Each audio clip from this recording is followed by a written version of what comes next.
Notre prochain intervenant, c'est M. Léopold Lauzon, qui nous a promis de respecter le temps qui lui a été alloué. Vous le dites pas aux autres. Et bon, merci, messieurs, dames. Bon, je vais commencer parce que là, je suis déjà minuté. Alors, écoutez, on est dans un système d'économie de marché et de plus en plus, dans l'économie de marché, on est le pays au monde où on brade le plus tous nos services publics et toutes nos ressources naturelles avec les États-Unis. Donc, quand le marché, c'est reconnu, l'économiste de l'Institut statistique le disait, le marché a toujours créé des inégalités économiques. Mais des façons de compenser les économiques, même si on préconise l'économie de marché, c'est par la syndicalisation des travailleurs, c'est par une fiscalité progressive et c'est par une accessibilité universelle et gratuite aux services publics. Sinon, on perpétue pas rien que les égalités, mais on perpétue la pauvreté, la misère et la criminalité si les gouvernements ne sont pas là pour pallier aux failles intrinsèques du système d'économie de marché. Et ça ne prend pas la tête à Papineau pour comprendre que quand on privatise les soins de santé, eh bien, ça coûte plus cher. Pourquoi ça coûte plus cher? Parce qu'on introduit dans le modèle économique, dans la structure économique, un nouvel intermédiaire qui s'appelle les assureurs. Et ça, ce que ça fait, chose qu'on n'a pas avec le système public où les patients trancher directement avec l'État, etc.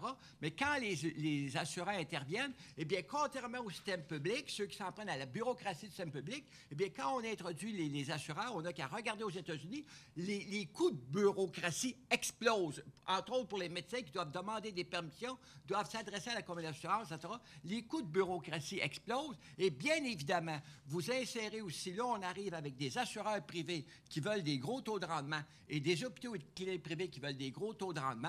Eh bien, ça l'amène, c'est pas bon d'aller bien loin, on n'a qu'à aller aux États-Unis où toutes les études qui ont été faites, on a un système qui coûte beaucoup plus cher, qui est moins accessible et qui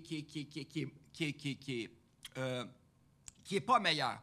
Mais moi, j'ai des doutes. Malheureusement, on a des gouvernements qui, de façon dogmatique, s'en remettent au privé, aux affairistes, bradent nos ressources naturelles et bradent tous les services publics. Quand on parle de santé privée aussi, le système de santé privée, là, j'ai pas le temps, mais on en parlera une autre fois, n'a de privé que le nom, parce que c'est intensément financé par des fonds publics, par le biais des déductions. Alors, moi, j'ai des doutes sur... Même Charest disait lui-même, quand on a un premier ministre qui dit « Charest voit d'un bon œil le privé dans la santé », quand on voit le ministre de la Santé, qui était ministre de la Santé, qui, 6 mois avant de quitter, avait déjà un job dans une clinique privée, quand on voit aussi, avant de partir, Philippe Couillard, qui déjà, avant, avait tripoté les lois pour favoriser le privé, quand on voit aussi un ministre libéral qui démissionne en plein mandat, William Russell, ça fait une couple d'années, pour s'en donner lobbyiste dans le domaine de la santé, quand on voit, là, il y a quelques jours, une entreprise pharmaceutique qui vient recruter l'attaché politique du ministre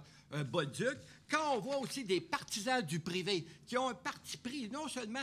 Quand on voit Marcel Côté, c'est un bon économiste, qui prône le privé, lui-même est actionnaire de Rockland MD. Quand on voit Charles Sirois, l'entrepreneur que j'appelle plus affairiste, etc., qui prône lui aussi le privé, qui est actionnaire dans une clinique de santé privée. Et aussi, quand on voit... Ça, c'est grave. Quand on voit aussi la Power Corporation, qui est la compagnie mère de la presse, qui est dans les services publics, qui est un gros joueur dans la santé privée par le pilier de Canada Life, Bristol Life, London Life, qui dit lui-même, Power veut investir dans les services publics, ça veut dire l'eau, les pensions de retraite et la santé, entre autres. Moi, je pense que, et ça, pour conclure, l'Organisation mondiale de la santé, ça, on ne l'a pas cité, mais l'Organisation mondiale de la santé utilise des mots beaucoup plus durs, utilise le terme des inégalités sociales tuent à grande échelle, ça veut dire que c'est criminel. L'Organisation mondiale de la santé prône pour un système entièrement public, financé par des impôts progressifs. C'est exactement ce que je propose, mais moi, l'avoir dit, on m'aurait taxé d'être marxiste. Si c'est ça. En passant, un marxiste, un amateur de barre de chocolat Mars? J'en suis là. Où est ma barre de chocolat? J'ai-tu dépassé mes 2 minutes?